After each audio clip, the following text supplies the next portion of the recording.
Hey guys, this is Mike Mahaffey, the old bastard BJJ guy, here for BJJ Mental Models.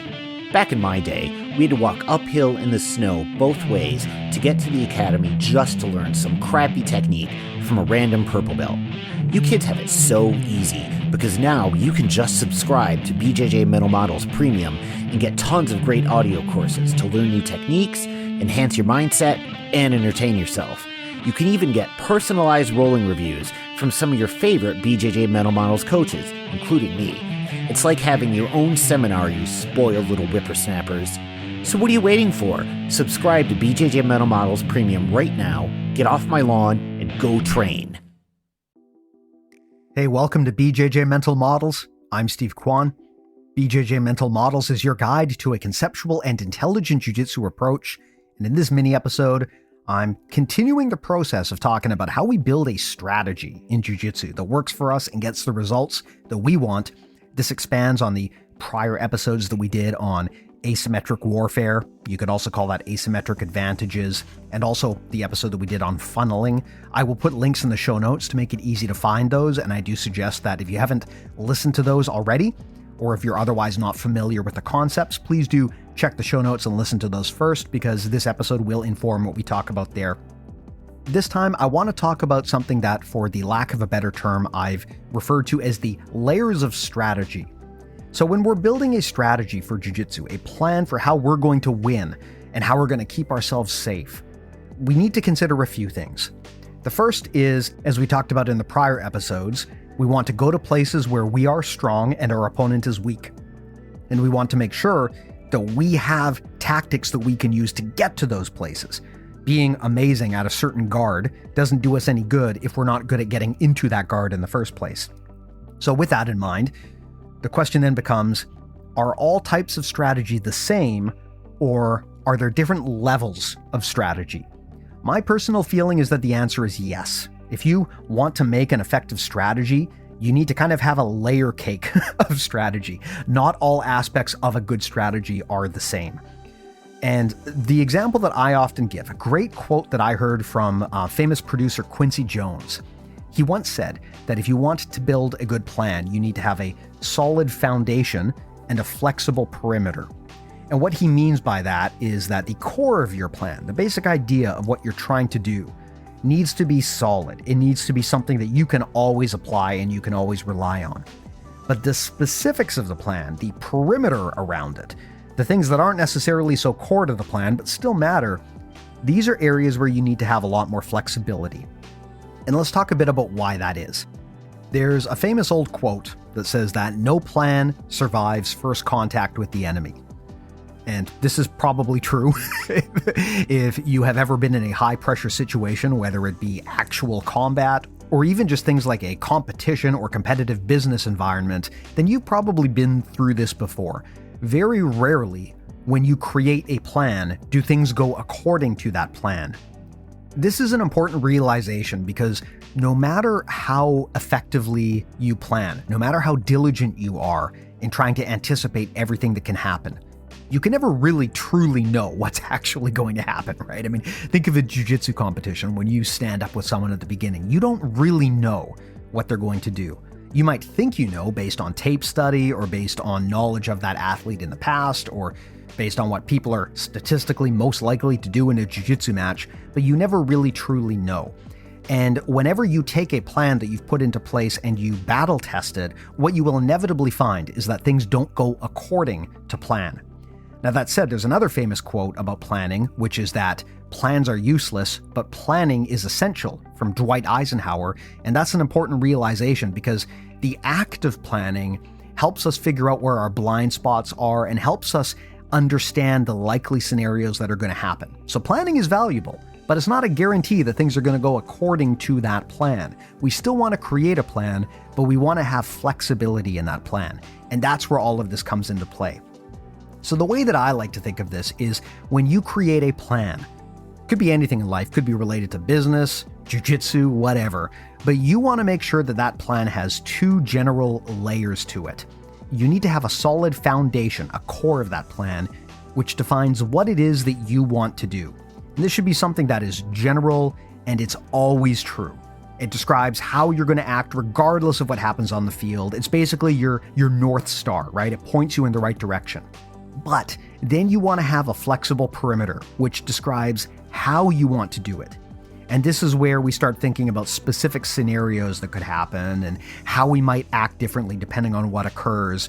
And the problem here is it's impossible to actually plan for every single scenario. And that's why it's important that the kind of outer layer of your plan needs to be flexible, but the core needs to be solid.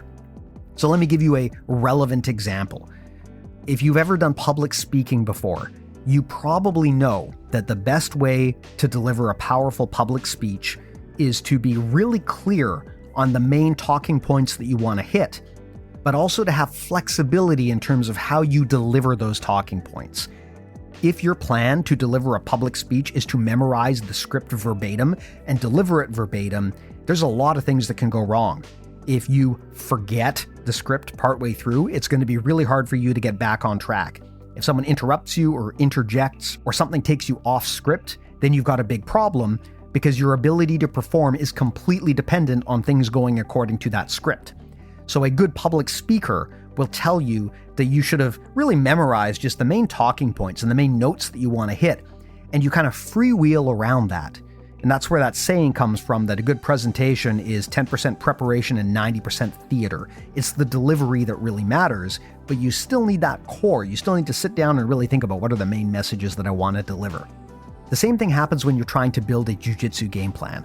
You want to really understand what the core of your strategy is. What are the things that you're always going to want to do, regardless of the chaos that could happen in a match? What are the things that you really want to happen? And then all of the if-then-else stuff, all of these specific situations that wrap around that, that's where you need to have a lot of flexibility. Where you can make a mistake is if you are trying to script the outcome of a match in your head, like a pro wrestling match. So if you're thinking, okay, we're going to slap hands, we're going to bump fists, and then I'm going to immediately shoot a double and take this guy down and pass his guard and submit him with a Kimura. Well, that's all going to fall apart if as soon as you try to shoot that double, he stuffs you. Or it could even fall apart beforehand, right? What if you go to slap bump and you slap, and then he immediately shoots a double on you before you even bump, right? This is actually a funny example of a little mental script that we have. We're so used to doing the slap bump at the beginning of the match that we sometimes forget there's no requirement to do that. We're not required to do the slap bump. You can slap and then immediately execute a move.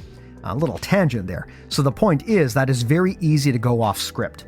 So it's less important to have a script in your head about how everything is supposed to go down. And it's more important to have a solid idea. In a verbal presentation, if you're giving a speech in front of people, you might do this by memorizing a few bullet points. Think about it that way for jiu-jitsu planning as well. What are the bullet points of your game plan that you really want to execute? And you can practice all of the different what-ifs and all of the different variables and weird things that can happen.